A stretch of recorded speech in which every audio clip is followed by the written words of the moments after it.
Ladies and gentlemen, welcome back to Locked In Podcast, Season 3, Episode 8, joined by my co-host, Seth Ritzma. Seth Ritzma, how are we doing today? We're good today. It's a great Doing day. great. It's a great day. I love it. All right, guys. So today we will be joined by a former NCAA Division I All-American, EWL champion, two-time National Tech Fall leader, former Lock Haven wrestler, now head coach at Trinity High School in Pennsylvania, Kyle Shoop. So let's bring him in here. Oh yeah, classic little I, throwback. I But had to, that's awesome. But I I just had to want to bring say it in, hello. man. Yeah, I just want to say hello, guys. Nice seeing you again, Sage. Seth, nice to meet you. Nice And to meet you I'm as excited well. to get after it. I'm excited to get locked in. That's awesome, man. I love it. Yeah, I've been missing you, dude. I miss wrestling with you back in the day, and just seeing you during COVID and all that crap that happened. So I hope all has been well for you, man. So I wanted you to get on here. Yeah, same. Thanks, and all the same to you as well. Seems like you're doing well. You just got engaged, right? I got married. Just got married. Married? Yeah. Okay, yeah. I knew you got engaged a while back ago, but we are finally tied in now. We're both married men now. Got the ring on. Yes, sir. Absolutely. Yeah, we just got to get Seth there at some point now. Way to rub it in, guys. Yeah. I love it. I love it. Well, guys, you could follow Kyle on IG here. It's ShoopDog141 as displayed on the screen. So make sure you guys go give him a follow on Instagram. Stay up to date with all his coaching and wrestling stuff there. But just kind of to start here, Kyle, we both know each other. I was a freshman at Lock Haven University in 2020. You were pretty much the lead coach for Madtown USA Wrestling Club at the time, which is really where we could only train, being that it was COVID. And so that was the only spot, and that's kind of where we initially connected. And I just started wrestling with you a lot during that time. Like, you were my main guy, so it's like me and you, we were in there pretty much every day grinding. Oh yeah. I'll never forget the old barnyard scraps. Those were some good times. Those were some good times. I loved it, man. I love it. But so we'll kick things off here with the actual interview part and get everybody a little taste of what your career was like here. So Seth, go ahead. So I'm just going to start off with a little bit of a kind of like a backstory on yourself. What age did you start wrestling, and what was it that got you into it? So I started wrestling probably, I'd say 6 years old, 5, 6 years old. And I come from a small town in Pennsylvania called Bowling Springs. And we just had a really rich wrestling tradition. So that was just kind of the sport to be in. So a bunch of my friends were like, hey, we're going to wrestle. And I was like, well, I guess I might as well try it. And started. Yeah. And so it was just kind of, I feel like the reason I started wrestling was just because in an area with a rich wrestling tradition, that's just what we did. Yeah. Absolutely. That's awesome. Yeah. I mean, Pennsylvania in general, it's probably the best wrestling state. I know there's that argument that everybody can throw out there and just kind of say, like, California, they're one division, Indiana, they're one division, Jersey, one division. But, Pennsylvania is obviously notorious for being the best wrestling state. That's for sure. So did you play any other sports growing up there, Kyle? Yeah. So I played football up until about 8th grade, and I ran cross country 2 years in high school. I ended up, I didn't run my senior year, but I ran my sophomore and my junior year. And I stopped playing football just more or less because I figured that wrestling was going to be my passion. So I wanted to clear up some time just so that I had more time to spend on task, really. And but yeah, I think it's really important too in today's day and age. Like, try some things while you're younger, see what you like to do. I mean, I'm sure that I enjoyed being on a team and playing football. I still remember some of those things to this day. So, it's definitely important, not to necessarily start specializing right away, which is what I see a lot of people doing is, hey, we're 5 years old. We're going to wrestle all year round every single year up until we're in middle school. And then you see a lot of burnout and stuff. So I think it's really important to try to play a couple of different sports, especially while you're younger. Yeah. I completely understand that because, like, I run a wrestling facility now here in Michigan with a few other guys here. We have ages of 5 to high school, and I kind of see it every day. Like I see the dads that are out there just like, hey, let's. And it's a good thing. And honestly, if their kid wants to only wrestle, then I guess so be it until a certain other point, right? But it's like, man, if they start at such a young age, you can't tell me you're not going to get burnt out.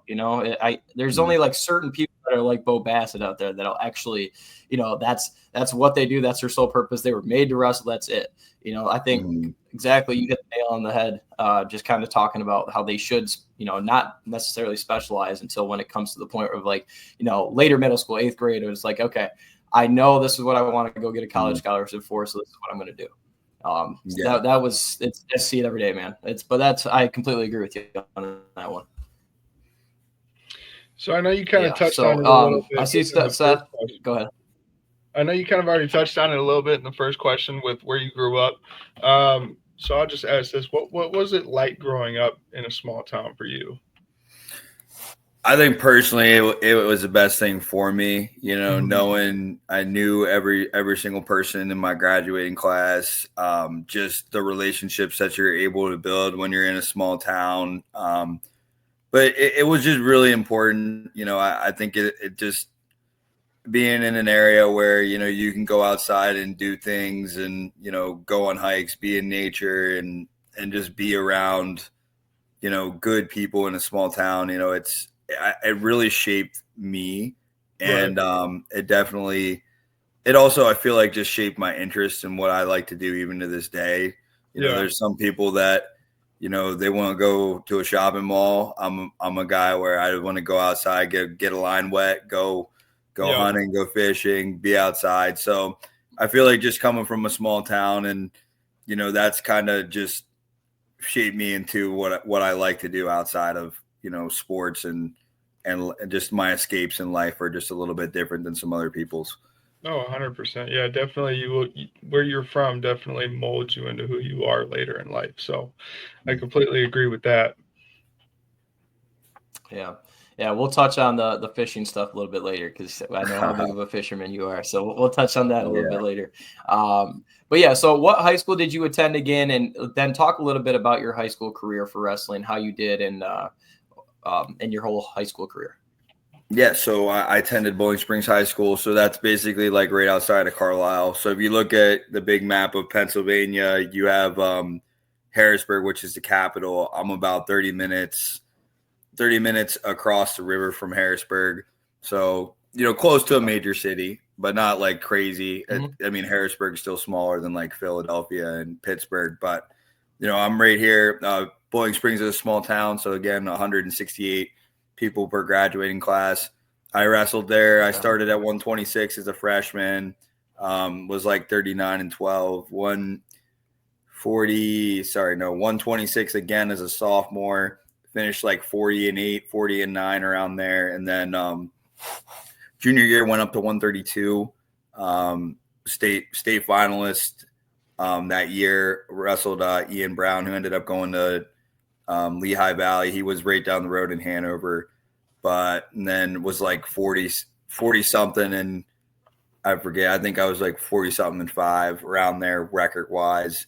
And then my senior year comes in, the clear favorite for the state tournament at 138, and wrestled a tough opponent in Tyler Vath, who ended up coaching a couple years in Edinburgh. And it didn't happen for me. So then I got third that year, and then that's kind of what led me to Lock Haven. So I think, and I'm not 100% sure, I had to go back and look at the record books, but I believe Corbin Myers, my former teammate, he's ahead of me by like 2 or 3 wins. He's got like 168, but I have around 165 wins in high school. Okay. 3-time PIAA medalist, got third as a sophomore, second as a junior. And then, like I said, just took an unfortunate, loss. I just didn't wrestle the best I could that day. And, that guy got me. And so then I got third my senior year. And we were, I want to say as a team, we got second. We got second when we were freshmen. I think fourth as our sophomore year. I don't remember if we placed or not my junior year. I'm just trying to think. I think we either placed or we were a match out. And then we were state champions my senior year too as a team. So just came from had a lot of good guys to wrestle around, and just we were always growing. My coach was also a 3-time state champion out of Lakewood, which is like up in Erie, but he was very knowledgeable, and we were around good coaching and in a good spot. Yeah, that's awesome. So you did well. I mean, PA, again, that's probably the hardest state to wrestle in, arguably. So being the fact that you were that close every single time, and I mean, you battled. Obviously, you're a tough competitor there, but also having the team that won state, and then you said you took second. I believe you said there your freshman year. That's crazy. So especially in PA, that's awesome. Yeah. It was definitely a ride, and very, very blessed to have been here and done that, and been around the people that I was, because like you said, definitely shapes you into the person you are today. 100%. So during your high school years, what national tournaments did you compete in? So I'm going to be honest. Like I was one of those guys that I didn't do. I did a couple, like I did the freak show when I was a freshman, but the guys that would run the tournament, they suggested I went, like, there was 2 divisions. There was like the all-star division and the varsity division. I won the varsity division, but I literally tech followed everyone to the finals and won the finals on a tech fall. So I wish, looking back on that, I could have at least went to the, up a division. I did Super 32 when I was a senior, and I went like 4-2 there. But other than, like, if we just look at like national tournaments, just doing like the Virginia Beach, like the dual team stuff, some of that stuff. But I really honestly wasn't a guy that didn't do a ton of, like, I didn't do a ton of that stuff. I didn't do any freestyle and Greco. I look back on my career now, and I'm like, it's one of those things where I'm like, I just didn't like it back in the day. And, it wasn't something that someone was in my ear like, hey, if you want to, keep wrestling after college, like, this is what you got to do. So, I didn't really do a ton of that stuff. Right. But what I would say, I feel like I did really well over my career, and just how I trained is just I was consistent. And I just was in an area too. I don't know if you guys know who Brian Morrow is. But he's like, basically, I've heard of him. Yeah. He's a local like legend guru coach that he understands a lot of different positions and has helped develop some of the top-notch guys. So I feel like what my cheat code was really to get to the next level was I had his room 15 minutes away from me. So, like, even though I wasn't doing like a ton of tournaments and stuff, I was always there training and around good wrestling. So I feel like that's kind of what propelled me and helped prepare me to, like, for the next level, even though I didn't do, like I said, like a ton of like super high level tournaments in the off season. So did that make sense? Yeah. That's kind of, again, yeah, it does. Freestyle and Greco is something that nowadays, not as much Greco. I mean, Greco is still one of the outliers, I feel like, but obviously freestyle, you got to be doing that stuff in high school nowadays if you want a chance to get even recognized, honestly, by a lot of college coaches. So, yeah. I still think that was my but when did you Seth, I'll just give you a background on Seth really quick, Kyle. He wasn't a big wrestler. He wrestled a couple years when I was at Graham Christian at the private school I went to first. But he was mostly a football guy. So gotcha. I suck. That's all right. Some of my best friends, I have to this day is just we weren't great wrestlers, but they're awesome people. So that's all that matters, really. Exactly. Yeah. He was my best man at my wedding. So there you go. Right. That's awesome. Yeah. But so when did you officially realize this? I think you talked about this a little bit, kind of just saying, you took wrestling really serious starting in high school. But when did you realize that wrestling was what you wanted to do at the next level? I think it just kind of happened, just going into that. I feel like that 7th, 8th grade year, I got second at the PJW state tournament, which is like, if you look at it from a perspective, the PJW, it's like your age group. So it's like 10 and under, whatever, but it's the whole state as a whole. And I ended up placing second there. And Okay. That's kind of when my parents and everyone were like, well, you know, this is a real opportunity here. This is where you're at in the whole state of Pennsylvania. So, you know, it's time to start, you know, really getting serious and just making sure we're doing everything we possibly can to be successful. So that's kind of, I just feel like that was kind of my benchmark where it was just like, well, hey, we just got an A on this test. Now we need to start, you know, getting better and start really focusing in and zeroing in on, you know, what your future is going to start to look like.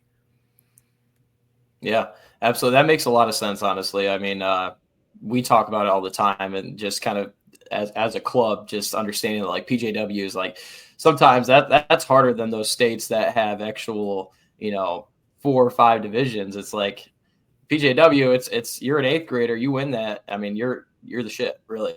You know, honestly. Exactly, 100%. So that's cool.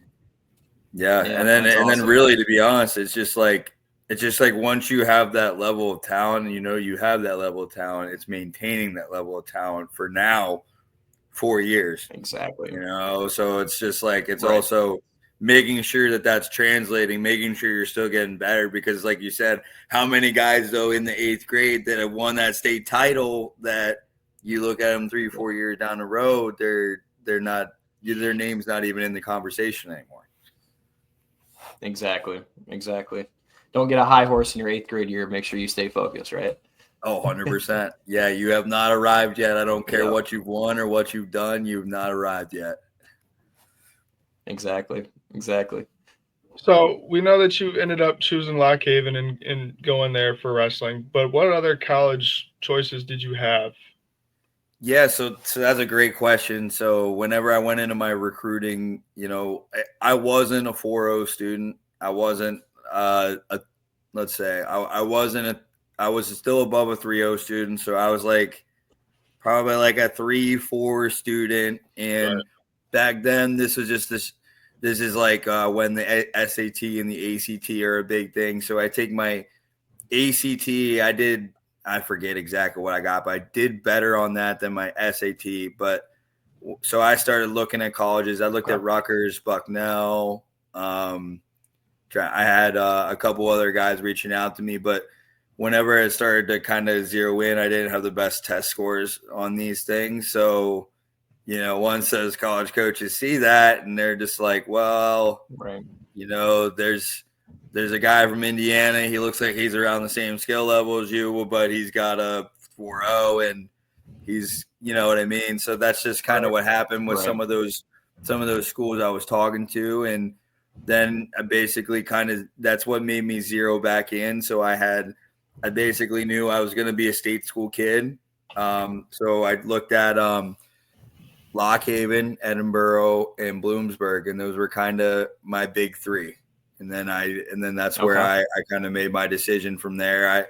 I went up to Edinburgh, looked at it, and I was just like, I don't know, I like it. I like Flynn. I think he was a good dude, but it just didn't. I knew it wasn't the right fit. And then I went to Bloomsburg, and Bloomsburg is I talked with the coach. It wasn't, I didn't feel like it was the right fit. And then that's when I went to Lock Haven, and I was like, well, these guys are really on me. They're really talking to me a lot. So I feel really wanted here. And that's kind of where that decision made. But I wasn't a guy that was on, I definitely was still by far an under the radar recruit. Wasn't, well, because again, like what we talked about earlier, like I wasn't that guy that was going to these national level tournaments every weekend and all that stuff. I was just that guy that was getting that consistent training, kind of staying under the radar. And basically like the Super Bowl for me every year was a state tournament. Right. For sure. Yeah, that, you know, I kind of relate to that. I was under the radar a lot. I was a big football guy still, mainly in high school too. So I was under the radar until my junior year. You know, at the end of my junior year when I won state, won Flow Nationals, that's kind of when I was like, okay, I guess that's when I decided, okay, I'm wrestling, not playing football, right? So yeah, but that was the same type of way. So go ahead, kind of loop it off of that. I mean, you kind of already talked about why you chose it, but dig into that a little bit more. Why did you end up choosing Lock Haven? Was it strictly just because they were the guys that were showing the most interest in you, or what? I feel like there was definitely like a lot of interest level between I always say like I'm Steve Fitter's child. I don't know if Steve's watching this, but he always laugh. Like Steve was always reaching out to me and Scott was always reaching out to me. So definitely like, and that's something that's really important. And I tell even my guys right now that are getting recruited, like you need to make sure you're going to a place that the guys are actually reaching out to you and they care about you. Don't go to the place that someone's just like calling you every once in a while and you're just an option to them. Like you got to make sure you're going to a place that you wanted.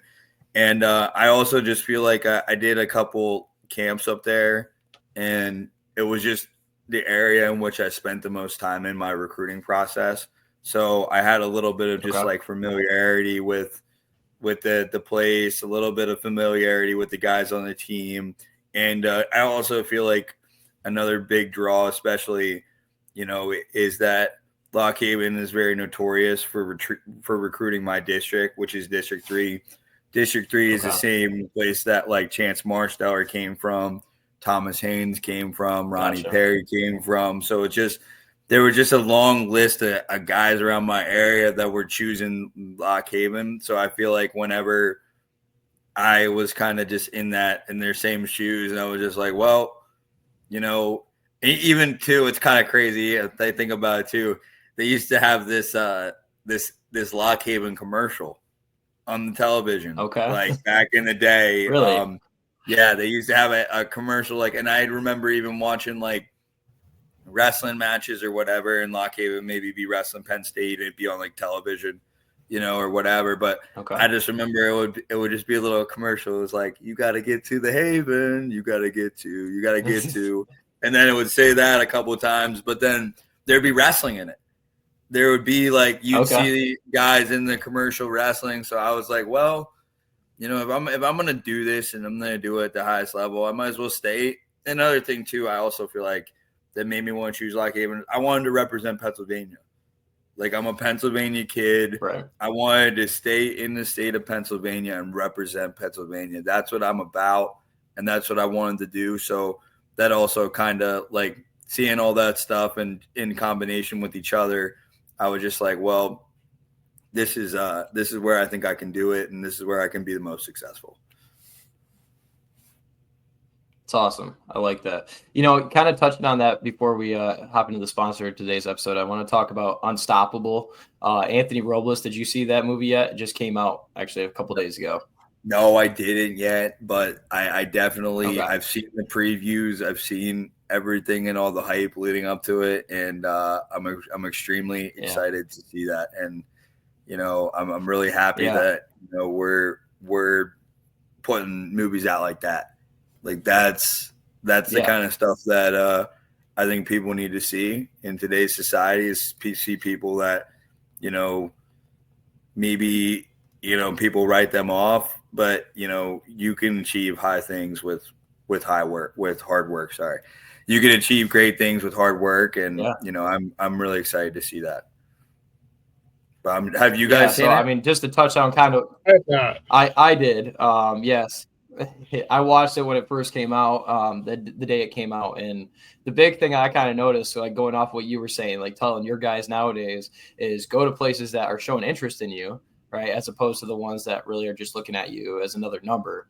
Well, ironically, Drexel offered him a full ride. And just so Seth knows this too, Anthony Robles, he was a NCAA champ at Arizona State, and he has one leg. He legitimately only has one leg. So he wasn't getting recruited heavily. And he had a full ride scholarship to Drexel, but he wanted so bad to go to Iowa. Like Iowa was he loved the work ethic, loved the, hey, I'm going to kill you mentality. And he really wanted to go there, but they had no interest in him at all. And at the end of the day, he ends up going to Arizona State, which really kind of just said, yeah, we can offer you a walk-on spot, but I mean, I can't even guarantee you're going to have a roster spot on our team after we officially sign up the full roster. So, and he ends up going there, and he had a little family situation, which you guys will see if you watch the movie. But it's crazy because he had a full ride opportunity, and he went to some place he had to walk on and pay the full amount right away. It's insane. So, yeah.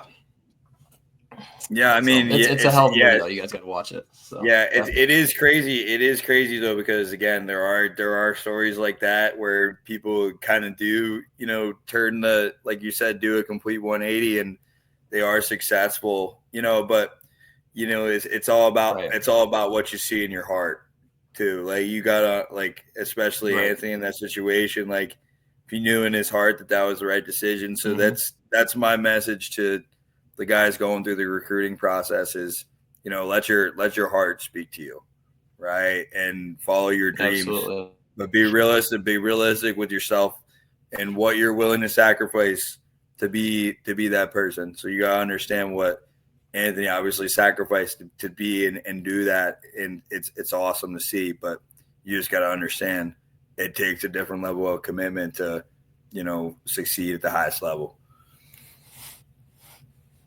Yeah, that's great advice. That's awesome. So, Shoop, we'll dig into your career at LHU here after the sponsor of today's episode. So I'll throw the sponsor up here. I'll give you a quick break. Mm-hmm. All right. So today's episode is brought to you by LifeVantage. Oxidative stress, it's in everybody's body on this planet. It is the leading cause of aging and disease.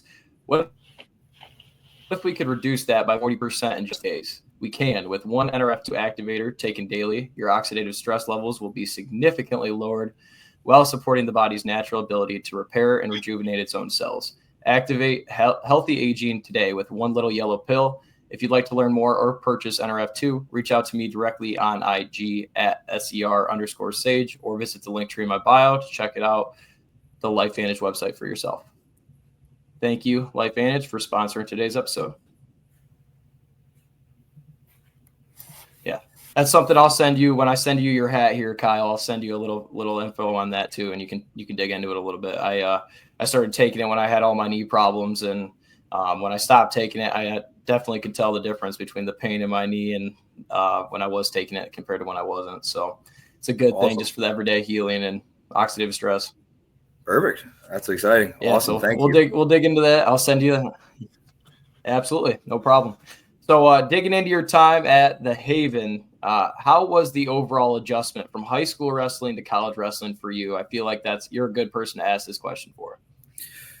Right away, it was definitely it's a lot different wrestling wise. The riding time, getting used to it, even the back point situation changing whenever I got there to the the 2 and the 4 point near fall.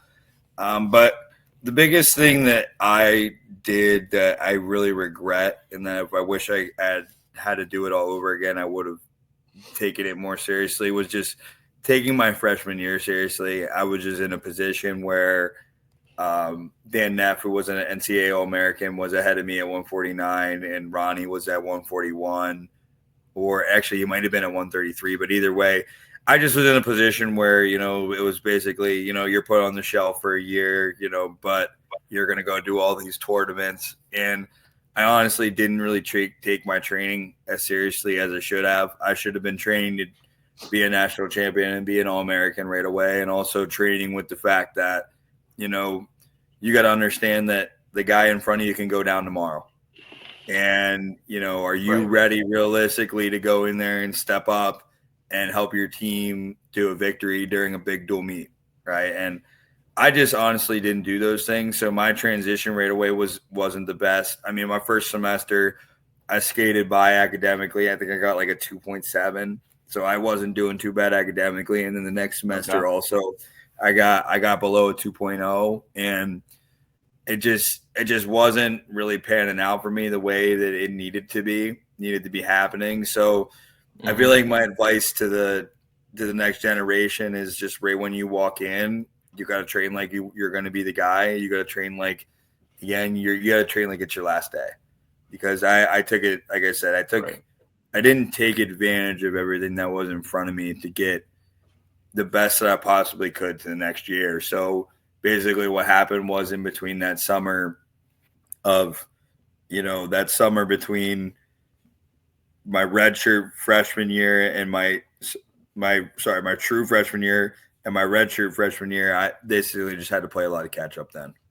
And then I really started to, figure out what I started to figure out what I needed to do to get better. Because again, I wasn't 100% bought in right away. So that was my problem right away. And if I would have just been bought in, I could have fixed some things technical wise that I just wasn't, accustomed to. But it's still wrestling.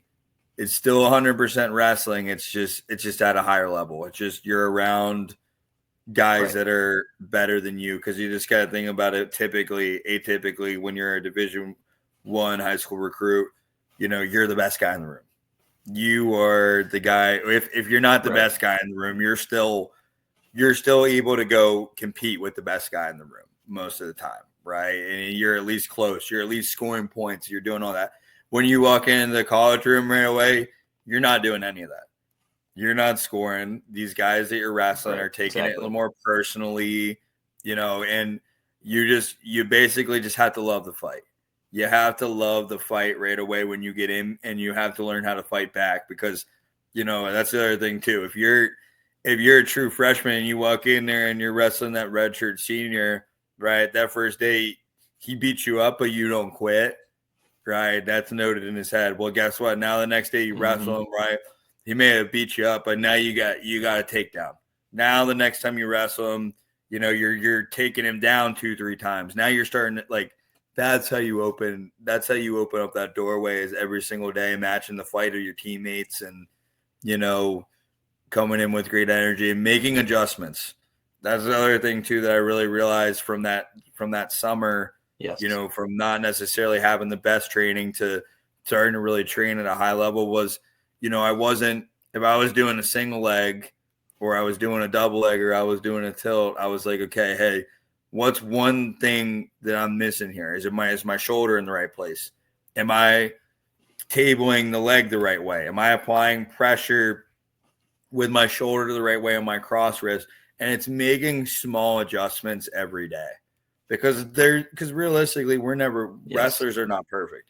Even the best of the best, they make mistakes, but the best of the best guys, if they make that mistake, they don't make the same mistake twice, and they train it at a high level so that they don't make it again. So that's the biggest thing is understand what your coaches are asking you to do and actively make those adjustments.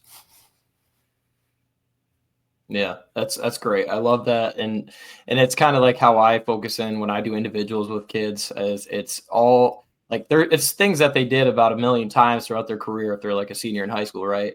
But it's little details that make the adjustment on the better guys. If, hey, this will work on 90% of the guys that are turds out there, but that 10%, that's what we want to make it work on. And it's all these little things that you have to adjust in order to make it happen, right? It comes down to a science of those little things. 100%. And it's also just preaching too. And I tell these guys all the time, I'm like, guys, we're training to beat the best guys in the country. We're not trying to do this single leg on an average level. We're trying to do this single leg at an exceptional level, and we're trying to do it at an exceptional level every single time we do it, because guess what? Like you said, 90% of the guys, they might be, turds and fall right over right away, but we're trying to beat that 10%. If we can beat that 10%, then, we're where we need to be.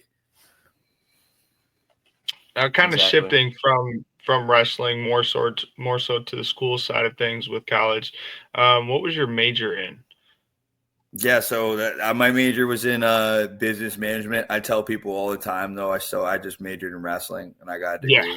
That was basically was my main focus whenever I was in college, was obviously just wrestling. But I did get a business management degree. And then one thing I was really proud about with my career is I did have some academic struggles, in the beginning. But by the time I finally graduated, I ended up as an academic All-American that COVID year to finish out. So that's something that I was really proud about, was that I could really turn that page and, go from a guy that wasn't doing the right things on the mat and off the mat to, by the end of it, ending as an academic All-American. That was something that was really special to me.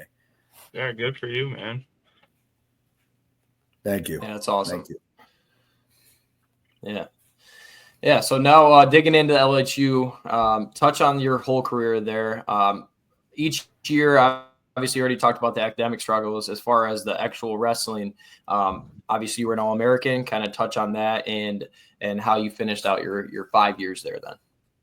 Yeah. So yeah, year number one, we kind of just talked about it. Didn't go the best. Just wasn't doing the right things. And then year number two comes along, and that summer leading into year number two was awesome. A lot of really good training. Had some great coaches around.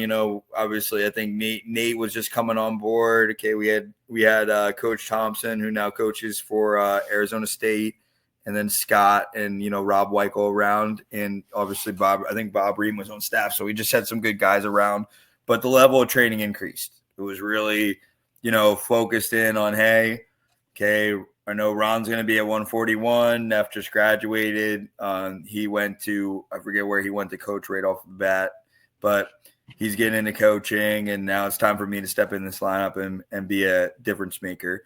So wrestling 149, I'm not a 149 pounder at all. I'm like the size of a minnow in a shark tank, but it was an opportunity, and I really just wanted to step up and do it. So really just started putting more time in, started focusing on like, what are my little things? How am I going to beat the best guys? And I just developed a couple, honestly, they were just little tricks. So I started to develop a couple of tricks and, starting to really zero in on the top game was good. It wasn't great yet because I was just a little bit undersized compared to some of these guys, but put together a really good season. I think I was like 38-15, finished tied with the most wins in the country going to the national tournament. And then just didn't do well at the national tournament, 0-2. I lost to someone that I beat earlier in the year that I just let the moment really get to me.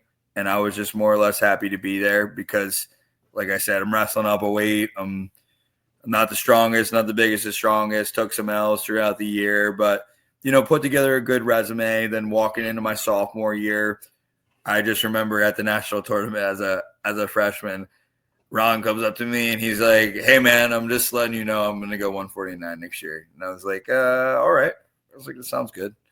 So I didn't really want to cut the weight yet, and I wasn't super excited about it, but I was just in the back of my head, I was just like, this is the best thing for your career and your evolution here. So let's do it. Let's do it right. Let's have a good season. And, I started really, I stepped down to that weight and stepped up in a big way, getting on the podium at Scuffle. I think I got fourth that year. And just starting to get some nationally ranked wins. I think I didn't place at the Clarion Open. I won the F&M Open. I won a couple Opens and really starting to step into my own in the weight class. And then EWLs comes along and I end up third there that year and go again to the national tournament. And at the national tournament, I was under, I think, one tech fall to get that award that year. And lose first round in a pigtail to Vince Turk, who I don't know if anyone knew who Vince Turk was that year, but literally this dude, he was an Iowa backup. And that literally got his opportunity later on in the year. And this dude literally makes it to the round of 12. So I wrestled him right away. Didn't go the best and dropped down the loser's bracket. And I have this kid from App State. And I ended up tech falling him, which was good because that ended up giving me that award, that tech fall award that year. That was the one that made a difference. And then I lose my next match 10-2, but just a big stepping stone, even though I didn't even go 2-2 or 500. I won a match at the national tournament. My first match, I got beat up a little bit, but my second match on the backside was just a little bit better than last year. So I'm starting to realize I belong at the weight. And then going into my junior year, so this is now the year I was an All-American. This is now 2019. I work a lot this summer. I'm still working out, but I'm not doing as much as I probably should. And DJ Fellman, who was my teammate, decides to go up to 141. And we start the season right away. And he beats me in wrestle-off, just fair and square. Was, I think it was like a 10-2. He majored me. But he just kind of took me apart a little bit. I just wasn't ready for it. I wasn't training at the level that I needed to be at. And and the weight wasn't coming off the right way right away. So, just a variety of different mistakes from my end, a variety of different things that I need to fix. So then I lose my wrestle off. I go back in my house. I shut my lights off. I'm sitting in my living room for hours, staring at the wall, just like, what am I going to do? So I decide to I pack my things up. I take my one buddy Manly, and we hop in my car and we drive back to my house, which is like 2 hours away. We spend, I think that wrestle off was like a Thursday. I literally spent till Sunday at my house, and then I came back and I said, well, we're going to give 110%, and we're going to step up, and we're going to go get what's ours this year, which is an All-American. And started working out 3 times a day. And the real key to becoming an All-American that year was just getting a third workout in every day, whether I'd be doing cardio, whether it be, working out with Manly, but I would just get one extra workout in per day, and really just focused on my skills, started evolving. I ended up beating DJ at the Clarion Open the next week. I tech fought him. Then he beat me at the Army Open by 1 point, I think the following weekend. So we just had some battles, and I keep just settling in at the weight. I had some opportunities, and then we go to the scuffle, place ahead of him. And then we just, like I said, he starts going back down to 33 and just opened up the door for me that year. The EWL, I outscored my opponents, I think 126-1 throughout the year. Out at the EWL tournament, it was 40-1. But just really started dominating. Started doing the things that I knew I really could have, but now I'm doing them at a high level. I'm really believing in myself. And then just when I get to the national tournament, I put in a level of work that I feel really confident about. And that's really what set the tone for the whole stage there. And, I beat the first guy. His name was Matt Finley. He was from Utah Valley. This dude was an absolute tank. He had to have been probably the biggest guy at the entire weight around there, but he's top 5 biggest guys at the weight. Beat him first round. I beat Josh Albert, who wrestled for UNI. He tech fought me 2 years in a row. I beat him. And then, going into the All-American round, I had wrestled Cade Brock. Well, luckily for me, I visualized myself beating him time in, time out. Like, that was the guy I talked to with my teammates and especially my roommates. And I was just like, hey, Cade Brock's that guy.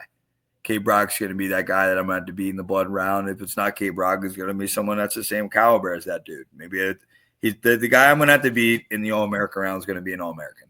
I knew that going in.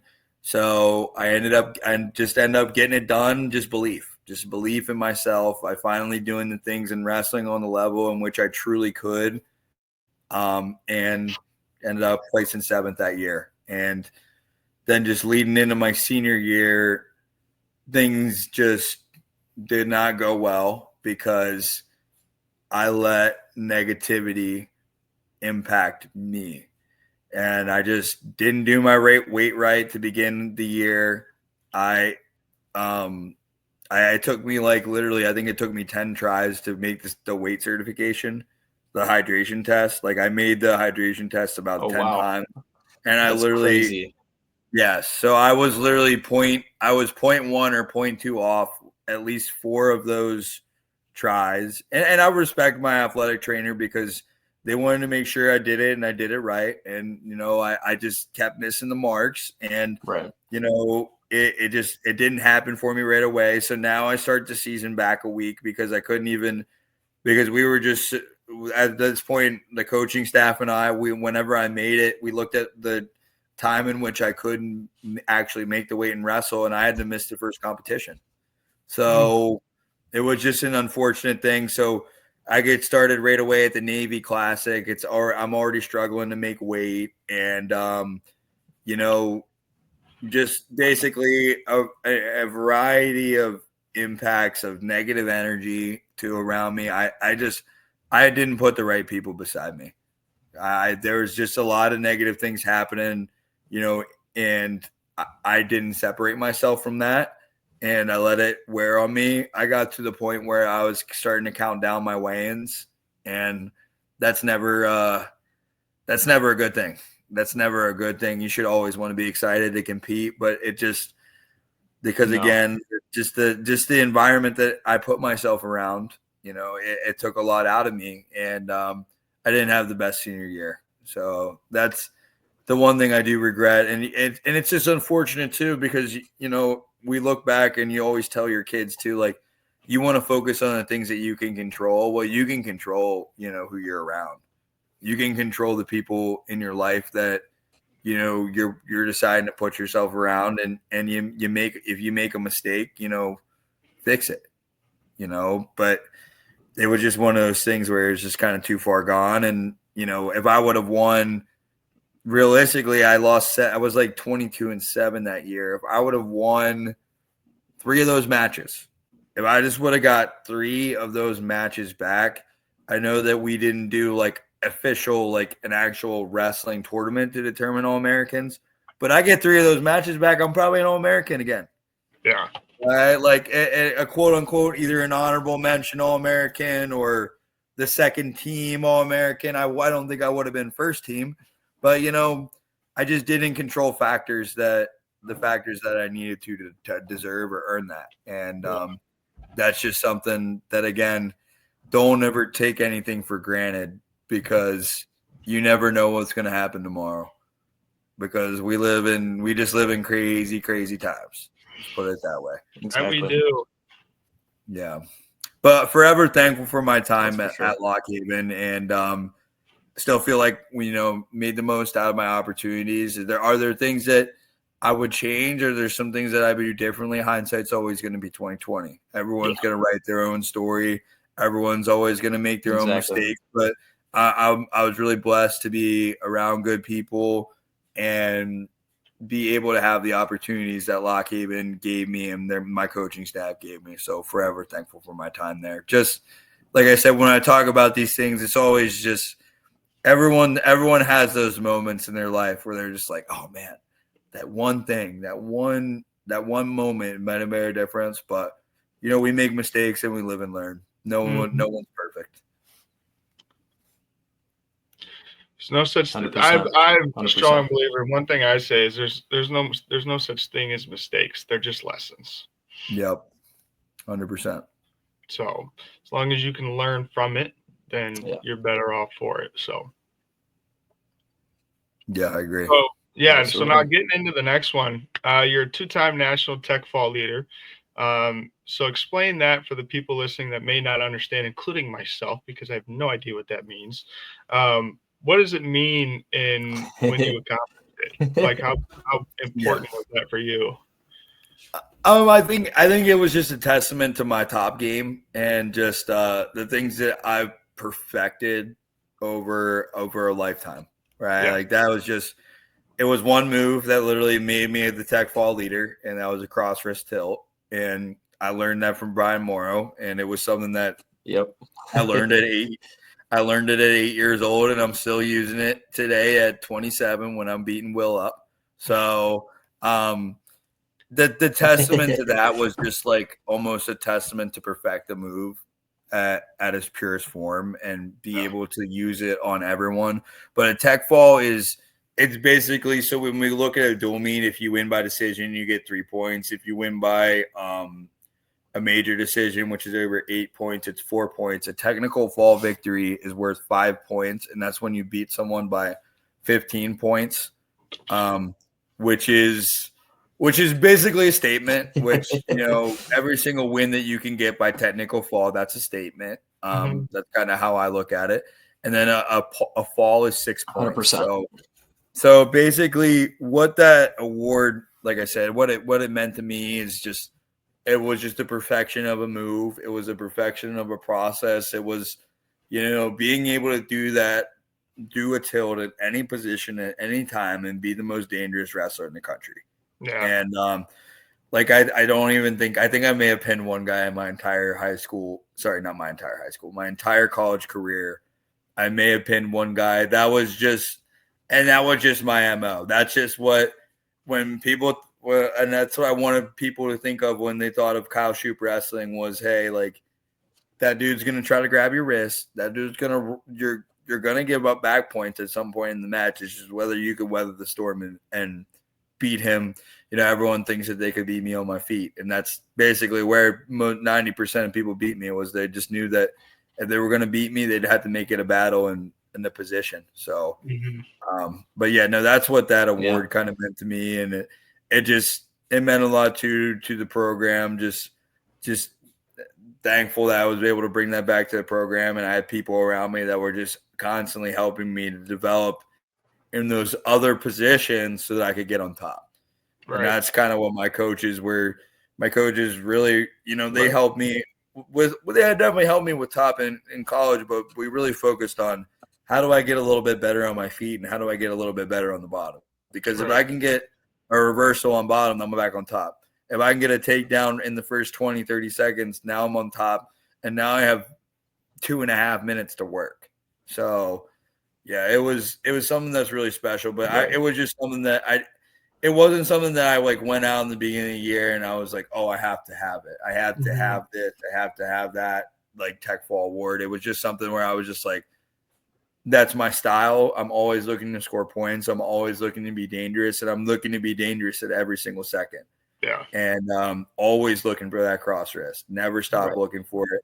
Never stop working for it. Just a tenacity with it. Mm-hmm. Yeah. Yes. See, tech fall is definitely demoralizing compared to a pin. I mean, anybody can get caught pinned. Yeah. I got caught in a lot of them.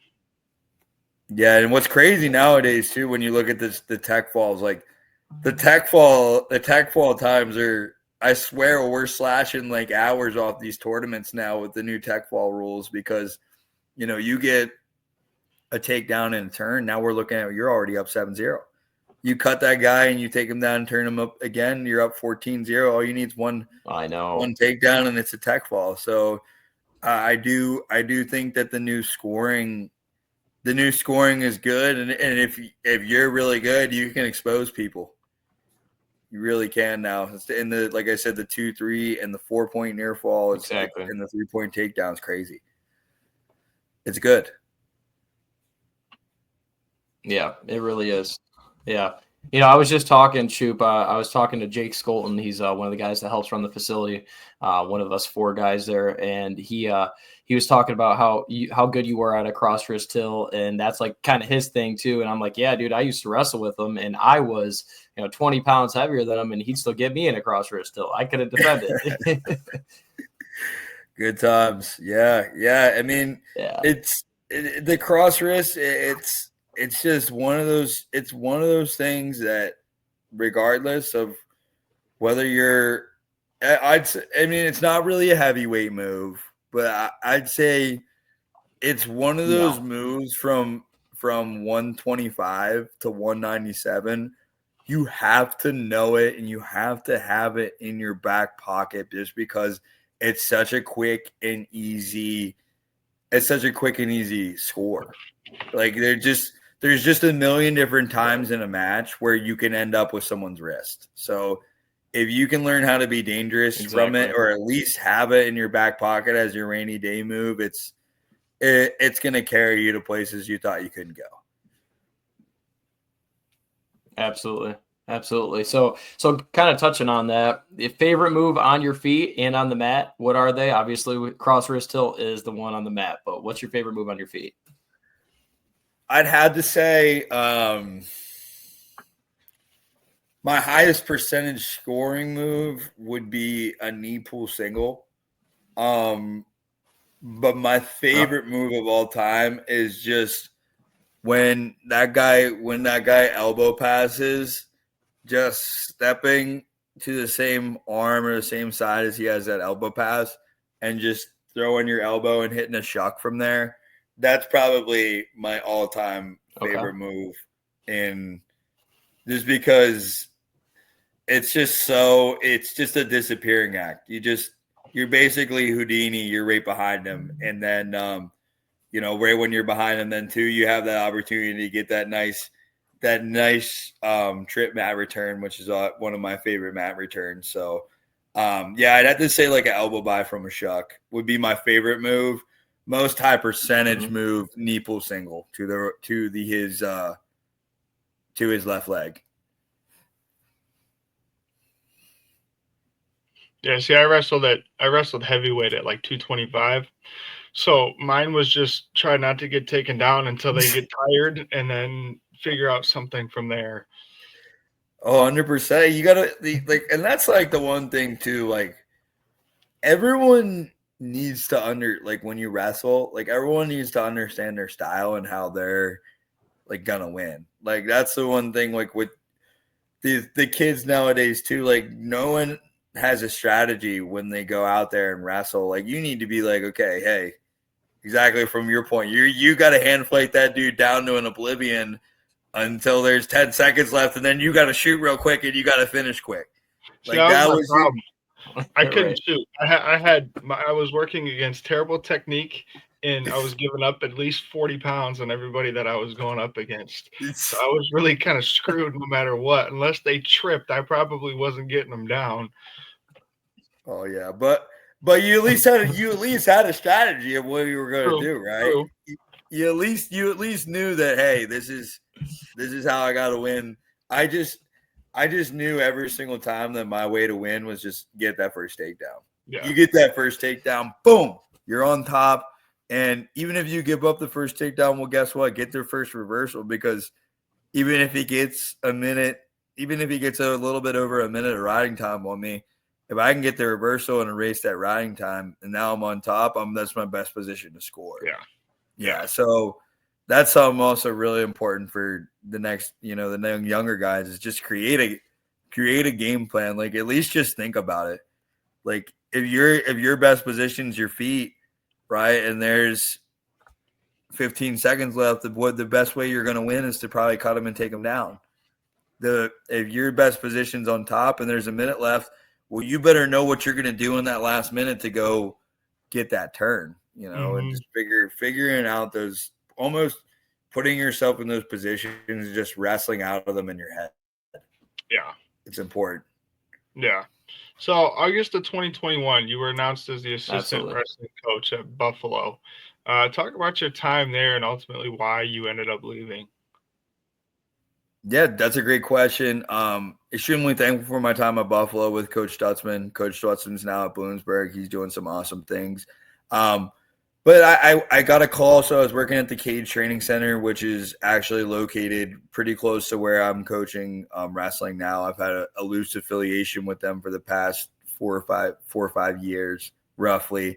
But I got a call, and I wanted to chase the Division I dream, and it was something that I knew I wanted to do, and I finally got that opportunity.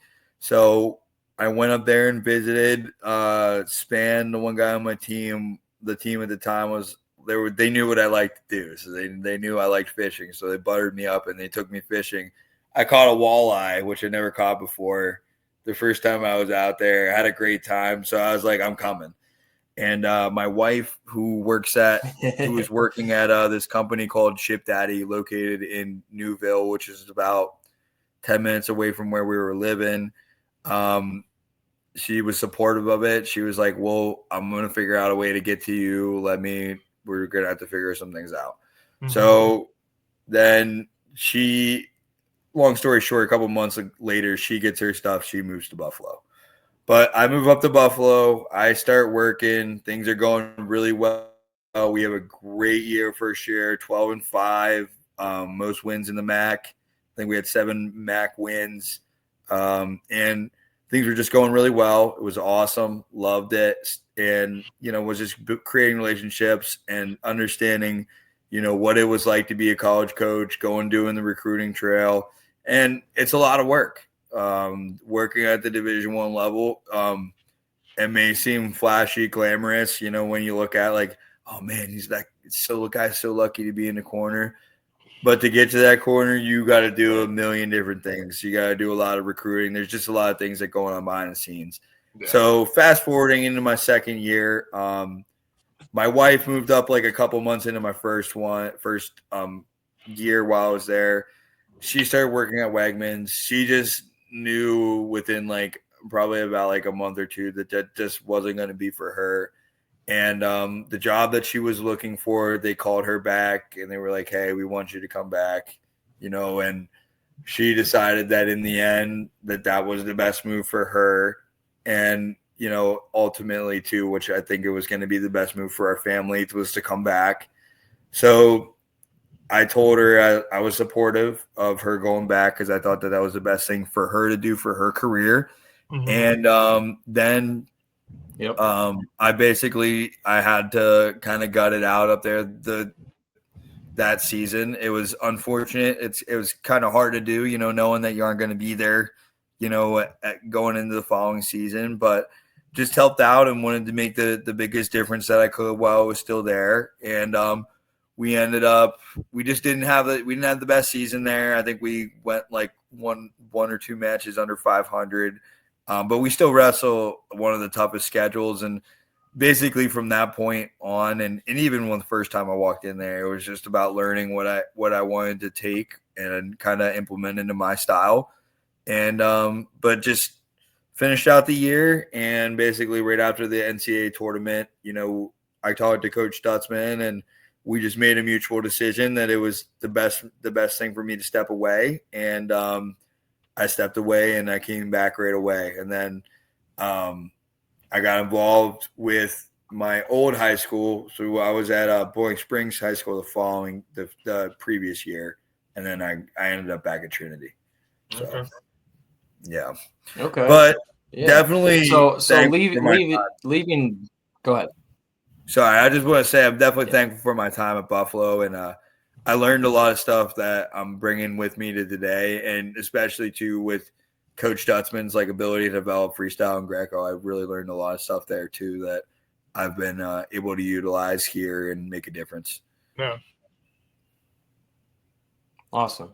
Huge. Yeah. So leaving Buffalo, you went on to getting your real estate license, correct? And what made you kind of pursue that? Oh, yeah. So, I worked for Nottingham Enterprises as a relationship manager with real estate. Basically, I created relationships with realtors in hopes that if something came to the market and it was a property that was going to need a lot of work, they would bring it to my attention and we would make an all-cash offer on the property. I was never a licensed real estate agent per se, so I was kind of just working behind the scenes doing some things. But I just knew about 2-3 months into it that wasn't for me either. So I was just, I worked there for like 3 months and I was just like, hey, I don't think this is for me. So then I ended up getting into construction with my local family friend. I love doing that. And, but then I needed to take another job. So I ended up cutting trees down. So I've just been I've been jumping through some jobs, but I finally have ended up and I'm working at actually River Rock Academy, which is a school for kids that basically they have behavioral issues. So they go to River Rock and, it's basically a different environment. It's not like a regular school. It's a specialized school.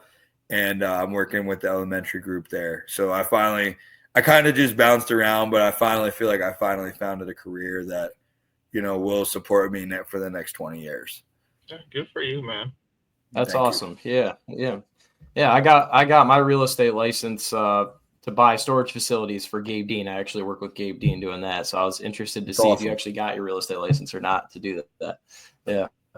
Yeah. Unfortunately, I'm tapping out real estate. I'm not much of it. I'm not a quitter. I swear I'm not a quitter, but real estate just wasn't my cup of tea. What you're doing sounds like it's pretty niche though. Like you're not. Yeah, I do that. I do some back end website stuff for them as well. Gotcha. Okay. Well, that's awesome. Yeah. So I know you touched on it earlier, saying you're now coaching at Trinity High School. What ultimately made you take that job, other than obviously coming back home? And then how do you like coaching high school wrestling as opposed to college? That's a great question. So I left Bowling Springs. It was nothing that was happening like within the program. It was just, I felt like moving on and going somewhere else was going to make me grow the most as a coach and as a person. So that was like the biggest reason I left. Is I just wanted to take something that, you know, the team history isn't there yet at Trinity. Like they've had a lot of individual success. I've actually wrestled Ryan Deal, who was a 2-time Pennsylvania state champion, who while I was at Blowing Springs and he was at Trinity, he used to beat my butt every weekend. So I lost to him at the sectional tournament. I lost to him at the district tournament. I lost to him at the regional tournament. And then he ended up wrestling Zeke Moisey in the finals of the state tournament. But yeah, I took the job definitely because it wasn't an easy decision. There was a little bit of turmoil at Trinity too. They let their previous head coach go, so I knew that this was going to be a big challenge. So I more or less took the job because I wanted to embrace a challenge. I wanted to go somewhere different. And another big plus about Trinity is they have an awesome facility. They have about a $500,000 detached wrestling facility off of their school, and it's something that, you know, I've come from, you know, places that, you know, don't necessarily always have the best facilities. So it was something that I kind of personally wanted. I wanted to come in every day too and see an awesome kick-ass brand new wrestling facility. It's awesome. And just my connection too with the cage. So the Cage Training Center is located at Trinity High School, but it used to be like basically really close to the high school. But every single time the Cage like runs practices and stuff, that has a heavily involved with Trinity in that they bring a lot of their kids and stuff there. So walking in right away, I have a pre-existing relationship with a lot of the kids. So that made my first year coming in, even though I still half of them I didn't have a relationship with, I still at least understood like, hey, I've coached you before. I've been in the same room as you before. So I at least understand what you do. I watched you wrestle at the same tournament because I've been right beside you on the mat. So it just, I just feel like it was the best decision for me to grow, and definitely wanted to take that step forward. Yeah. No, it's totally understandable. That's awesome. Yeah. So coaching high school wrestling, you kind of already touched. Go ahead. I know. I'm sorry. I caught it. I'm catching a little bit late right now. So no, you're good. You're good. Go ahead. Yeah. So coaching high school wrestling, what is your day job right now? Obviously, you kind of already touched about it with behavioral school. Is that kind of what your plan is, to stay with high school wrestling and do that? Or do you have any ambition to go back to college wrestling at some point? I'm a behavioral coach at River Rock. So I'm basically, there's a teacher, there's a counselor in our room. Sorry, not a counselor, a case manager. And I'm basically, I monitor the kids to make sure that they're basically doing the things that they're supposed to do. And I'm loving high school. It's definitely a big transition in that it's not the same level, but all I really preach is that I just want guys that are committed to doing it hard, working hard, and trying to put their best foot forward. I do like the freedom of whenever I step away from the season, I'm done. Basically everything for me at that point is optional in a way. It's not, I will do it, right? But it's not like I have to be at every single tournament. Then after that, I don't have to, like, for instance, even like just using one of the guys on my team, like Will Datter, he's going to be going to Fargo like this summer. Like, I don't need to go to him and go with him to Fargo and hold his hand. I'm going to watch him and I'm going to support him, but I know that it's actually probably better off for him to go out there and get coached and get exposure around different coaches than me being with him. Right. So I do like the freedom of high school. We're going to be doing obviously some summer workouts, and we'll still be doing everything that I would do in college. I just don't have to worry about picking up a phone and calling a million kids, and don't have to worry about traveling as much. So I just feel like it does fit my lifestyle a little bit better. And now I also get summers off at my job. So you know that there's going to be a lot of fishing in the summertime. So, yeah, I enjoy it. Do I think I'm going to go back to college? No. Just with what's around here and my options, I don't think so. I think that Trinity's where I need to be for the next 20 years. And I'm really just trying to put some roots down and establish something that I know can be really, really great. And it's just going to take time to get there. We're a really young and inexperienced team this year. But each year it's going to get better. Each year it's going to grow. And I want to try to bring a special team culture in which I've been a part of at 2 different places to, and manifest that here where that just has never happened. Because I still feel like, even though I left Bowling Springs, that all the framework is still there for them to have a great team and do big things here in the future. So I want to try to bring my knowledge and my expertise somewhere else so that I can grow another program and make it, something that it's never been before. Yeah. That's great. Yeah. So speaking of fishing, what is it about fishing for you that just makes it one of your go-to things to do in your off time? And then also, when you're fishing, are you just going for whatever you can catch? Are you going for bass? What's your main species that you're aiming for? Yeah, that's a great question. So whenever I just think it's the pursuit. Yeah. Right? It's almost just like wrestling, right? Like every single time I go out, I look at my lures. I say, "Hey, what's going to give me the best chance to do this?" It's the same thing as wrestling. Your lure box, right? Your tackle box is the same thing in wrestling, right? Okay, what tools am I going to use to go out there and take this guy down? Well, what tools am I going to use to go catch this fish? Okay, there's a different situation. Okay, so now this guy's a left leg lead. Maybe I'm not used to that, so I got to make another adjustment, right? Same thing in fishing. It's raining out. Right now, do I use a different color? I just think it's so similar to wrestling in the way in which I approach it that I just absolutely love it. I love being outside. I think that we live in a society where it's so easy to sit down and get caught up in a million different episodes on something on Netflix. It forces me to go outside, and I like doing it even on days where it's not the best weather because I'm just I feel like it makes me a little bit tougher.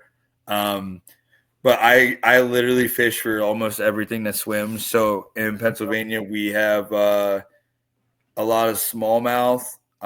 We have stock trout waters. The stock trout, they're nothing to brag about. Like, they're fun to catch, but you got to remember a lot of those fish have just been raised in a fish hatchery to eat fish pellets and stuff. So like, whenever you go out there and you use a nice big shiny lure, no wonder why it's like, oh man, that thing looks great, and it hammers it. But I still do a lot of it, and there are a couple there are native trout which like are born and raised in the streams. I love catching those. Those are the ones that they're only like this big, but I'm like, I'd rather catch a million of you every single day because you're born and raised, you're wild in the creeks. But do a lot of trout fishing, do a lot of bass fishing, and I also do a lot of catfishing. We have a lot of flathead catfish here in Pennsylvania that run up and down the Susquehanna River. Our state record fish is 66 pounds. So I go out all the time. I'll go – catfishing is a lot of work. Catfishing's like going and winning a national title. You got a lot of things that you got to do before you do it. You got to make sure you have all the gear packed. You got to go out. You got to get bait. You got to make sure the bait stays alive because the moment the bait dies, the bait doesn't work. And you got to make sure you set up in the right spot. If you set up in the wrong spot, are you going to move? Like, there's just so many different there's so many different things that I have to think about when I'm fishing. It almost makes me feel like I'm coaching or wrestling. Yeah. I don't know if that makes sense. No, but, yeah, I love it. Yeah. It's the amount of things that it can affect the bite on any day is insane. Like barometric pressure and what role that plays. And It's insane. Yeah. And it's just like winning a big wrestling match. You guys are a little bit closer in the fish. Yeah. Yeah, not so much the wrestling portion. Now we're into something I can talk about. Oh yeah. Yeah, absolutely. I kind of figured, Kyle, I kind of figured that you were going to answer it like that. I had a feeling that you were going to answer it where it's very relatable to wrestling, and that it does make sense. I like it. Awesome. So last question here. So we just started 2025. What does the next year look like for Kyle Shoop if you could paint the picture? Well, it's good that I'm on with you guys, because you obviously can expose, me to a lot of different people. But I'm really, really, really hoping, if anyone's listening, okay, this summer, okay, I get off like June 10th. I'm trying to travel, do some clinics and some other stuff. Okay, I'd really like to pack my summer just with some wrestling stuff, and traveling around the country. That allows me to do what I love to do, like go fishing and plan trips and do stuff like that. So, and this is probably going to potentially be my last summer without potentially adding another family member. So, need to stay busy, and I want to get all that stuff out of my system while I can. Just trying to be the best I can at my job. Really excited to work here at River Rock, and just want to start settling in there and planting my roots as well. And just be the best coach that I can be, enjoy and live every single moment with my wife and with my family members, and just rekindle maybe some relationships and talk to some people I haven't, but just stay the course, be excited. Hopefully, just continue to keep building something special here day by day, and get some great wrestling in, hang around some great people, and get to the new year happy, healthy, and safe. So that's my goal. Yeah. That's awesome. Yeah, I love that. And yeah, I'm definitely going to talk to the guys at the club. And I kind of mentioned it last year, I believe, but we've grown quite a bit. We combined with another facility, so now we actually have more than double the kids now. Definitely want to get you out to run a camp this summer. So stay in touch with me there. I'll talk with them, and I'll kind of talk with you later on about it as well. That sounds great to me. That's awesome. Yeah, I just want to also thank you guys for having me on. Appreciate it. It's just love doing this stuff, man. It makes me think a little bit about things that I'm doing in the future. It just makes me reflect on things. So really, really thankful that we had this talk today, guys. Yeah. Yeah, absolutely. Shoop, we appreciate you joining us for season 3, episode 8 of Locked In Podcast. I'm extremely grateful to have crossed paths with you. Obviously, my time was a little bit short at Lock Haven, but you're a great wrestler, man, and you're a better human. So I really appreciate you. Awesome. Yeah, I appreciate you having me on stage, and excited for you, man. We're married men now. It's crazy. We wouldn't have said that probably 5 years ago. I know. Heck no, man. Absolutely not. Yeah. That's great. That's great. Well, thank you to everyone watching back home. And don't forget to follow the podcast on IG at @official_locked-in podcast for all the updates there. Thank you again, Shoop, and hopefully see you at a camp out here in Michigan this coming summer. Awesome. Yeah, I'll catch up with you guys later. See ya.